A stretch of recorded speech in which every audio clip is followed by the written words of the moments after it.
My name is Rob Wiley, and today I'm going to be speaking with Austin employment lawyer Collin Walsh about employees who get paid in tips.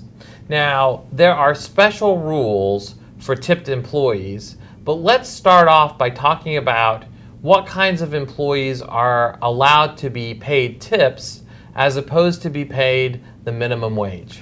Well, those employees are going to be everyone from your waiters to your hostesses to your bartenders. It's also, I think, valets sometimes, so it's not just people that are inside of a restaurant. But generally, you have to get at least $30 a month in tips. Yes, that's correct. So now, if someone is being paid in tips, they will get a direct wage of $2.13 from the employer.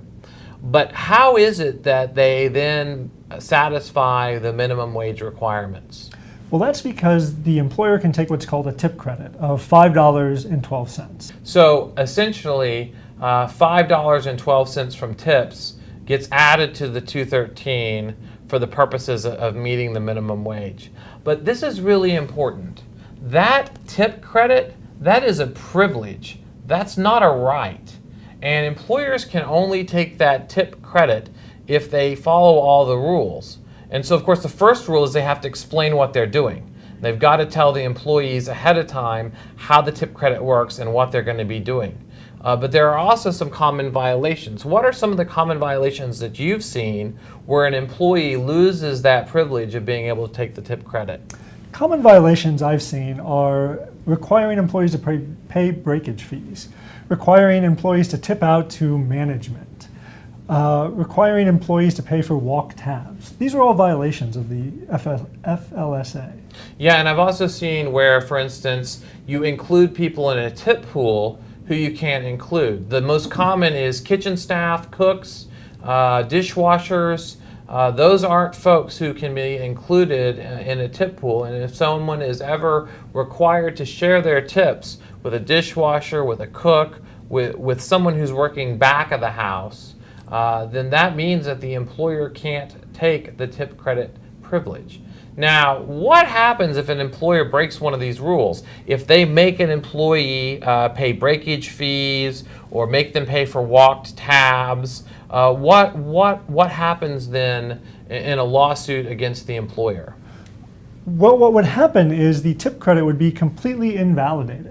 That means that the employer is not paying minimum wage now for every hour that that waiter or that tipped employee worked.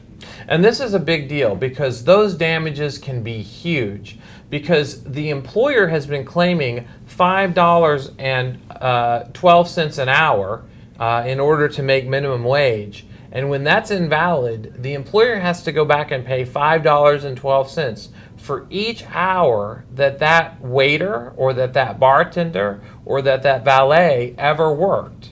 And that can add up to a very large number. And there's strength in numbers, so if it's the entire wait staff or the tipped portion of a business that's bringing the action together, it adds up very, very quickly. And generally that amount is going to be doubled too. Another issue that we see is tipped employees who are working overtime. Now, if you are working less than 40 hours in a work week, the employer pays you a direct wage of $2.13 an hour. But if you work more than 40 hours, what is the overtime direct wage? The overtime wage would be $5.76 an hour. But that's a common trap for employers to fall into. They think that they just pay $2.13 times 1.5, but it's not. And so that's a violation that we do see. I think that tip credit is one of those issues where it starts to get really complicated. There's a lot of math, there's a lot of technical rules, and there's a lot of ways that an employer can violate this tip credit privilege. And so if you feel like your employer is violating the law, I would much prefer for you to go and talk to an employment lawyer, even if it turns out not to be a violation, just because of the serious nature of these violations.